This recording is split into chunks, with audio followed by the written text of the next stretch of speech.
¿Y si les dijera que el apodo de un nombre, uno bastante curioso inspirado en un pastel frito, en realidad esconde una de las lecciones más profundas sobre la fe y la resiliencia? Hoy vamos a explorar una historia increíble que conecta algo tan cotidiano como un apodo con un propósito, bueno, extraordinario. A primera vista, la pregunta suena extraña, ¿no? Un pastel frito y una fe que no se rinde, parece que no tienen nada que ver. Pero créanme, la respuesta nos va a llevar a un relato histórico que es de verdad asombroso. Un punto donde lo más común se cruza con lo que parece imposible.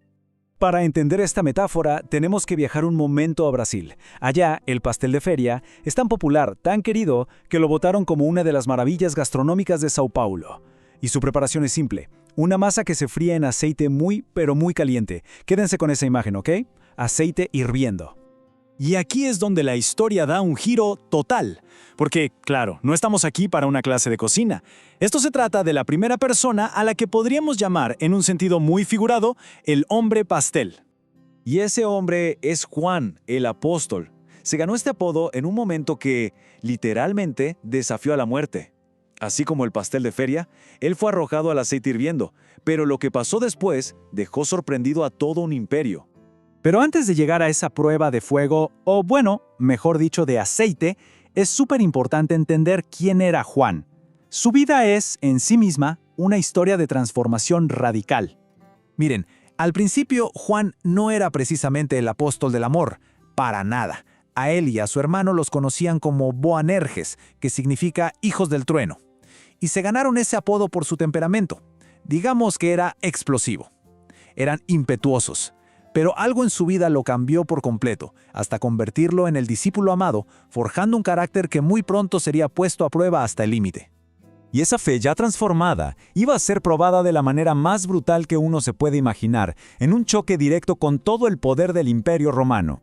La historia nos ubica en el reinado del emperador Domiciano, una época de persecución muy intensa para los cristianos. Juan, que para ese entonces ya era un anciano, fue arrestado en Éfeso y lo llevaron a la fuerza hasta Roma. Y ahí, frente al poder imperial, su sentencia fue clara: la muerte. El método que eligieron fue de una crueldad extrema. La idea no era solo matarlo, sino hacer un espectáculo público de su ejecución. Querían sumergirlo en un caldero de aceite hirviendo para que todos lo vieran.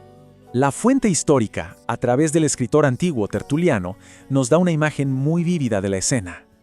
La gente estaba ahí para ver el horror, esperaban los gritos, el olor a quemado. Una demostración de poder brutal. Sin embargo, lo que pasó a la historia fue un silencio. Un silencio absoluto y una sorpresa monumental. Nada de lo que esperaban ocurrió. Juan no gritó, no se retorció de dolor.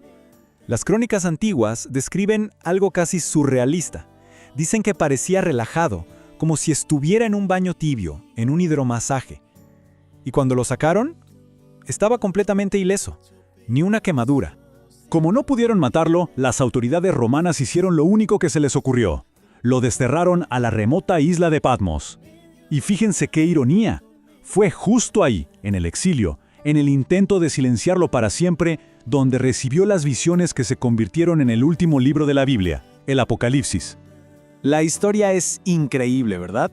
Pero el texto de donde la sacamos nos invita a reflexionar, a ir más allá del milagro y a preguntarnos, bueno, ¿qué sentido tienen estas pruebas tan duras? Y la historia de Juan nos fuerza a hacernos una pregunta que creo todos nos hemos hecho alguna vez. Si hay un propósito en todo, ¿por qué existen aflicciones tan extremas? ¿Qué sentido pueden tener? La respuesta que nos ofrece el material de origen es esta. Las pruebas no son para destruir, sino para purificar. Y el punto clave aquí es la idea de que incluso en el peor momento, en la prueba más difícil, hay un cuidado superior que está actuando. Y con esto cerramos el círculo. El hombre pastel no fue consumido por el aceite hirviendo, salió intacto. La metáfora sugiere que las dificultades, por más intensas que parezcan, pueden tener ese mismo efecto en nosotros, refinarnos, pulir nuestro carácter, en lugar de destruirnos. La historia de Juan nos deja con esta idea poderosa. Es posible salir más fuerte de las pruebas más duras. Y esa es la reflexión final que nos queda. ¿Qué es lo que hace que una experiencia que debería ser destructiva se convierta en cambio en un acto que nos refina? Gracias por habernos acompañado en esta reflexión.